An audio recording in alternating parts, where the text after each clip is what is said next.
জয় Hind. 7 news নেটওয়ার্কে আপনাদের সকলকে স্বাগত। আর এই মুহূর্তে আমরা দাঁড়িয়ে আছি ঘোলা বাস স্ট্যান্ডের ঠিক উল্টো দিকে, মুখার্জি বাড়ি এবং তাদের প্রতিবেশী যারা, তাদের এই অঞ্চলটাতে একটা অদ্ভুত ঘটনা ঘটছে। এখানে আশেপাশের বাড়িগুলোতে দুপুরবেলা, সন্ধেবেলা বা রাত্রিবেলা, মানে একেবারে গভীর রাত এমনটা নয়, ইট পড়ছে। মূলত সন্ধ্যার পরে যখন এই রাস্তা, আপনারা বুঝতেই পারছেন যে খালি হয়ে যাচ্ছে, লোকজন থাকছে না, সেই সময় ইট পড়ছে। কী ধরনের ইট পড়ছে সেটাও আমরা আপনাদের দেখাই। আপনার এই যেগুলো পড়ে আছে এখানে, এই ধরনের পাথরের টুকরো এসে পড়ছে। খুব স্বাভাবিকভাবেই এলাকার বাসিন্দারা ভয় পাচ্ছেন, কারণ একটা ঘন জনবসতি, আশেপাশে সমস্ত বাড়ি রয়েছে এবং প্রত্যেকের সঙ্গে প্রত্যেকের সদ্ভাব রয়েছে। তো আমরা দেখব যে কিভাবে ক্ষতিগ্রস্ত হচ্ছে বাড়িগুলো। তারপরে তো নিশ্চয়ই এর পেছনে কি রয়েছে, কারা রয়েছে, বা আদৌ কেউ রয়েছে কিনা সেটা আমরা খুঁজে বার করব। আমরা শ্যামলবাবুকে বলবো, শ্যামলবাবু চলুন একটু দেখবো যে ছাদের থেকে যে কিভাবে ইটগুলো পড়ছে। আমরা যে কথা বলছিলাম যে ইট মারা হচ্ছে চারিদিক থেকে, অ্যাজবেস্টারের মধ্যে ইট পড়ে রয়েছে। আমরা সরাসরি কথা বলবো যে কোথায় কোথায় ইট পড়ে রয়েছে। যদি আপনারা একদম দেখতে পারবেন যে একদম দেখুন, এটা কালকে রাতে পড়েছে। এখানে একটা দেখুন বড় একটা সিমেন্টের চাকার মতন দেখা যাচ্ছে, এটা কালকে রাতে মারা হয়েছে। তাছাড়াও দেখুন ওইখানে যে একটা ইট পড়ে আছে, ওই পাশে আরও দুটো ইট পড়ে আছে।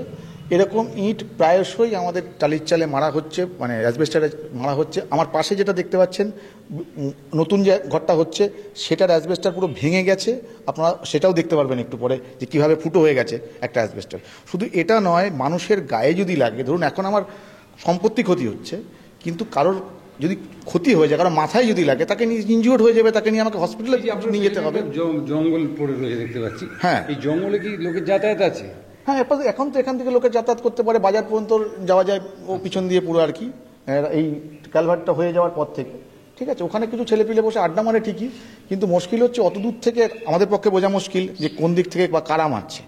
কিন্তু একটা জিনিস বুঝতে পারছি, সামনের ঘরে যখন ইট পড়ছে তখন সেটা সামনে থেকে আসছে, সেটা কিন্তু পিছন থেকে কারো সামনের দরজায়। প্রতিবেশীর বাড়িতেও ইট পড়েছে বললে? হ্যাঁ, শুনেছি, ওরা সেটা আমাকে বলছে। ঠিক আছে, তো এবং এর পাশেও একজনের বাড়িতে পড়েছে, সেটা আপনাদের কাছে আমি নিয়ে যাবো, যাদের কাছে ইট পড়েছে বলছি। আপনার কি মনে হচ্ছে যে এই যে এরকম একটা ঘটনা? দেখুন, কোনো শুভবুদ্ধি সম্পন্ন মানুষ তো নিশ্চয়ই কারোর বাড়িতে ইট মারবে না, এটা কারোর পক্ষে তো সম্ভব নয়। নিশ্চয়ই যাদের মধ্যে ইম্যাচুরিটি আছে, অথচ তারা বুঝতে পারছে না তারা কি করছে। আমরা যে তাদের সচেতন হোক যে একটা মানুষের বাড়িতে ইট মারলে তাদের যেরকম জিনিসের ক্ষতি হতে পারে, তেমনি একটা মানুষের গায়ে আঘাত লাগলে সে মানুষটা মরেও যেতে পারে। শুধু আপনাদের এই দুটো বাড়িতে কেন, আর আশেপাশে তো আমার কাছে সেটাই তো স্ট্রেঞ্জ, এটাই তো আমি বুঝতে পারছি না যে কারোর সাথে তো আমাদের ওরকম কোনো অসৎভাব নেই, কারোর সাথে শত্রুতাও নেই কারোর সাথে আমাদের, যে কাউকে আমরা বলবো যে হ্যাঁ ও আমাকে বাড়িতে ইট মারতে পারে, এরকম কারোর সাথে আমাদের সে রিলেশনই নেই। আমরা এখানে যথেষ্ট সৌহার্দ্যপূর্ণ সম্পর্ক নিয়ে বসবাস করি, একে অপরের আপদে বিপদে আমরা ছুটে আসি, কিন্তু সেই জায়গায় দাঁড়িয়ে এরকম একটা ঘটনা দীর্ঘ 1 মাস ধরে ঘটবে, এটা আমার কাছে খুবই দুঃখজনক আর কি। হ্যাঁ, মানে ধরুন এখানে যদি আপনার জায়গায়, মানে বাড়ির মহিলারা, এবং তারা আতঙ্কিত, এবং তারা রাতের বেলা, যখন আমার স্ত্রী গতকাল রাতে অসুস্থ, তাকে ডাক্তার দেখিয়ে নিয়ে আসা হয়েছে, তিনি রেস্ট নিচ্ছেন, আমি পাশে বসে আছি, ওই সময় যখন এই রাতের বেলা এই ইটটা যখন পড়লো, সে আতঙ্কিত চমকে উঠলেন। স্বাভাবিকভাবেই সে মানসিকভাবে এমনিতেই দুর্বল।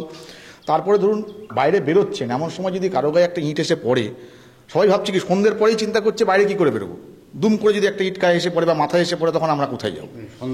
সন্ধ্যাবেলা হচ্ছে, বিশেষত রাত্রেবেলা হচ্ছে। কালকে যেমন রাত্রে 8টা নাগাদ হয়েছে, মাঝখানে একদিনকে কারেন্ট ছিল না আমাদের ঘোলায়, সেদিনকে রাত্রি 12টার সময় আমাদের এরকম ইট পড়েছে, একাধিক ইট পড়েছে, এবং সেই দিনকে ওই রাতের আমার ওই পাশের ঘরের ইয়েটা ভেঙে গেল। আপনার নামটা?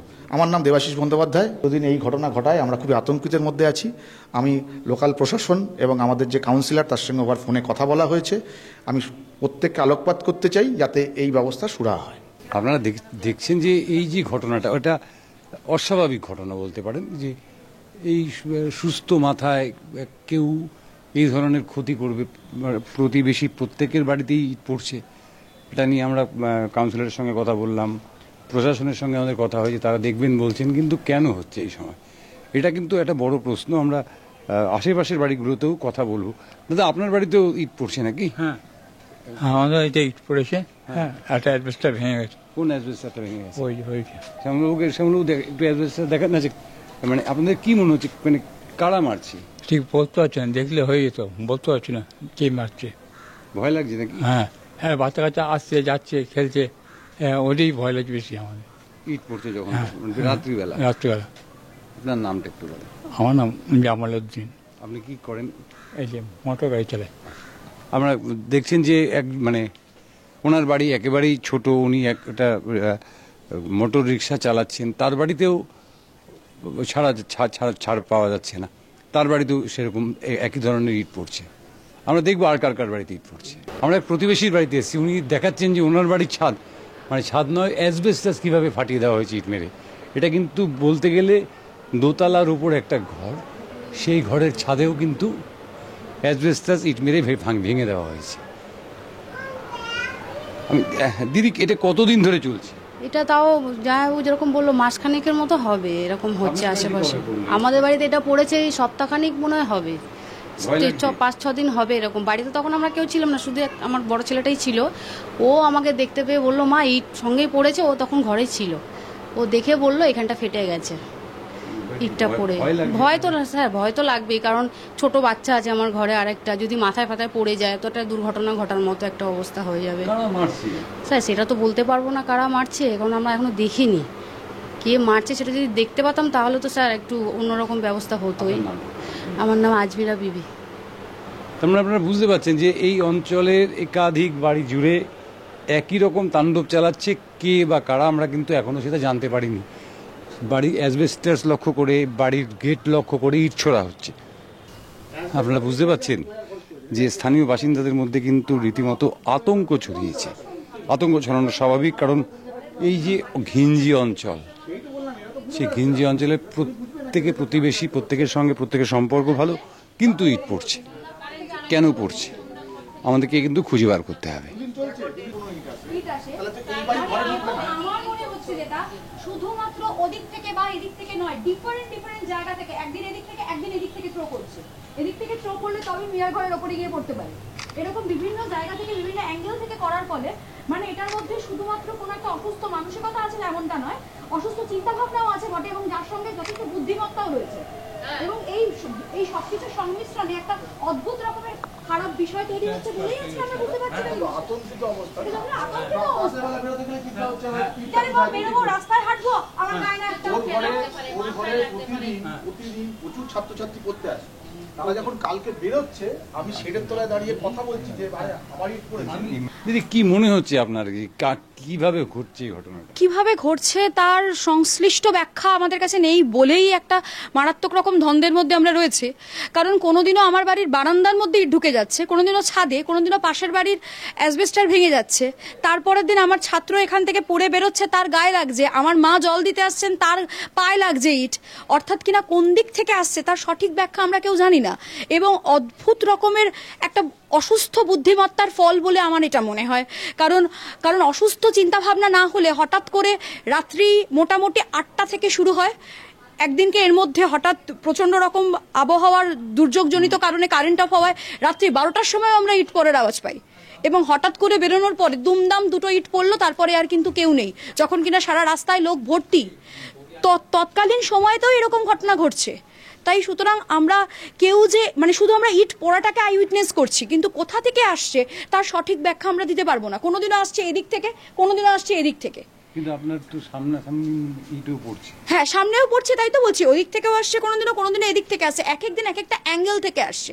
আর মোটামুটি আমাদের গলির ওই বাড়ি থেকে শুরু করে এই শেষ বাড়ি পর্যন্ত প্রত্যেকটা বাড়িতেই এরকম ঘটনা ঘটছে বিক্ষিপ্তভাবে। কোনোদিনও আমি টার্গেট তো কোনোদিনও আরেকজন টার্গেট।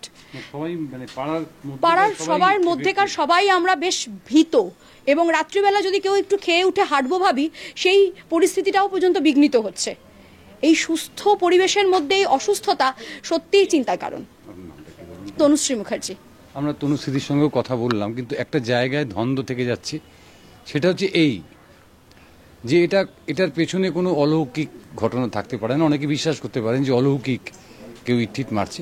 আমরা অবশ্যই বিজ্ঞান মঞ্চকেও এখানে নিয়ে আসব, আমরা প্রমাণ করব যে এই ঘটনাটা অলৌকিক নয়। প্রথমত যে এর পেছনে কোনো অলৌকিকত্ব থাকতে পারে না, কারণ কোনো ভূত প্রেত তারা ইট মারতে পারে না। কারণ অনেকে এতক্ষণে ভেবে নিয়েছেন খবরটা দেখতে দেখতে যে ভূতে ইট মারছে, পেতনিতে ইট মারছে, কিন্তু না, এটা হতেই পারে না। তাহলে কারা মারছে? কারা মারছে সেটা কিন্তু এই মুহূর্তে পানিহাটির বুকে অত্যন্ত গুরুত্বপূর্ণ একটা প্রশ্ন। আমরা স্থানীয় কাউন্সিলরের সঙ্গে কথা বলেছি, উনি বলেছেন প্রশাসনকে জানাতে। প্রশাসনকে অবশ্যই ওনারা জানাবেন, কিন্তু আমাদেরও নজর থাকবে যে এই অঞ্চলটাকে হঠাৎ করে, যেখানে আমরা দেখতে পাচ্ছি দুই সম্প্রদায়ের মানুষ পাশাপাশি দীর্ঘদিন যাবৎ বসবাস করছে, এরকম ইট মারামারি করে অশান্ত করবার কারা চেষ্টা করছে। এটা যেমন প্রশাসনের কাজ, ঠিক একইভাবে বিজ্ঞান মঞ্চ তাদের কাজ, ঠিক তেমনভাবে এই অঞ্চলের যারা সুস্থ বুদ্ধি সম্পন্ন মানুষ তাদের কাজ। আর আমরা তো করে দেখাবই যে এই ইট কারা মারছে, তাদেরকে আমরা ধরে দেখাবই। ক্যামেরায় শ্যামল পালের সঙ্গে চন্দন সেনগুপ্ত, 7 নিউজ, ঘোলা। জয় হিন্দ।